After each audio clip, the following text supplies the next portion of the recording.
Depressed, frustrated, sad, confused. You want answer.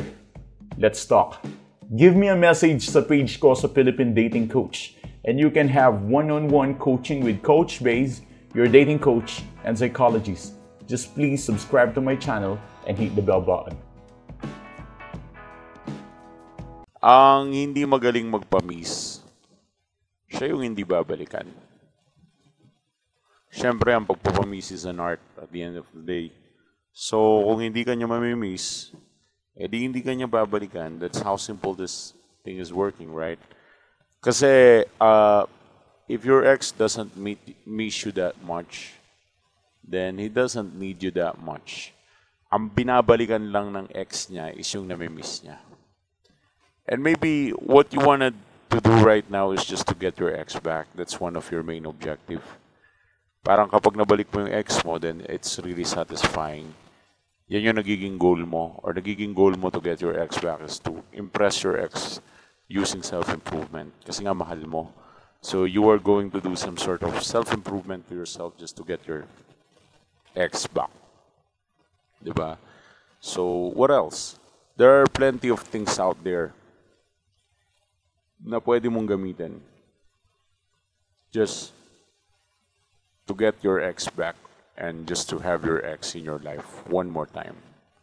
And maybe that is the thing that you are looking forward to have and to be with, diba?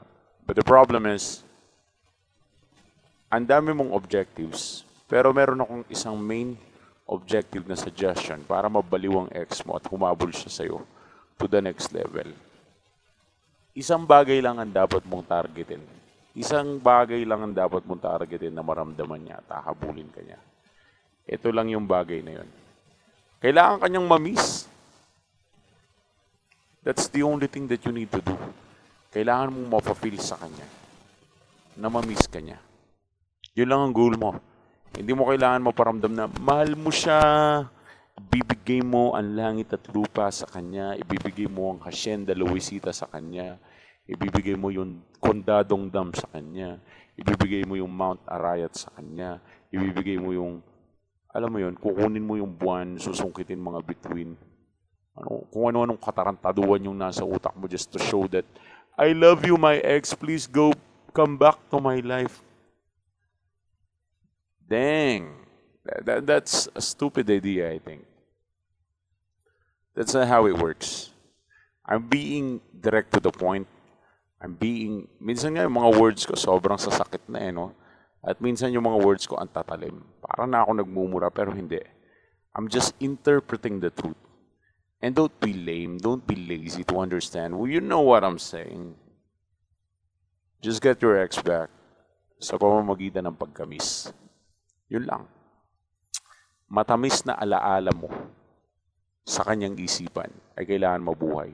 Yung tipong masabi niyang, uy, namimiss ko si ganito ha. And how that thing will happen? You know, at the end of the day, puro basic lang naman tinuturo ko. Natatawa ako at the end of the day, puro basic lang naman tinuturo ko. Ine-elaborate ko lang. Eh, ang punto ko lang naman, bigyan mo ng space eh. Yun lang naman eh. Maging komportable ka sa space, bigyan mo ng space, hayaan mo siya magdrama, hayaan mo siya magdabog sa sarili niya, hayaan mo siya kung anong trip niyang gawin, trip niyang gawin. Let your ex be your ex. If she's stupid enough, then she's stupid enough. That's it. Hayaan mo ang ex mo sa trip niyang gawin sa buhay niya. Kung trip niyang magganyan-ganyan, edi maggaganyan-ganyan siya. Huwag mo siyang puwersahin, huwag mo siyang pilitin. At ang pinaka-beneficial part, kapag ang binigyan mo ng space ang ex mo, then that will be the time na magkakaroon ng intensity, magkakaroon ng challenge, at magkakaroon siya ng respect towards you. And that will be the time ng ex mo na mismo ang gagawa ng paraan to get you back sa kanyang buhay.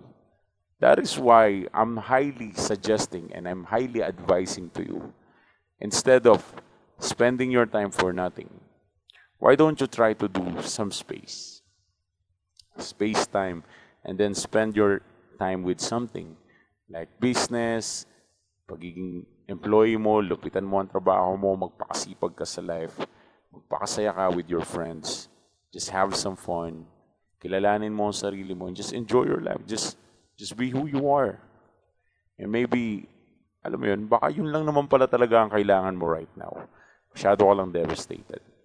And to inflict this kind of feelings na mamimiss ka niya, be your objective is mamiss ka niya. Dahil ito yung pinaka-powerful tool to get your ex back.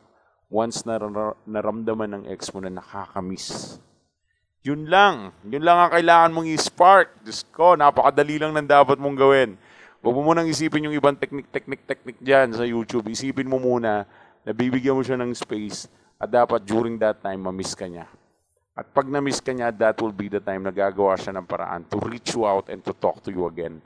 Nasa sayo na yun, diskarte, how to get your ex back. But if you are still confused and you wanted to have clarification if you need to get your ex back, then give us a message sa Philippine Dating Coach. Let's have one-on-one coaching. Yo! Thanks for watching.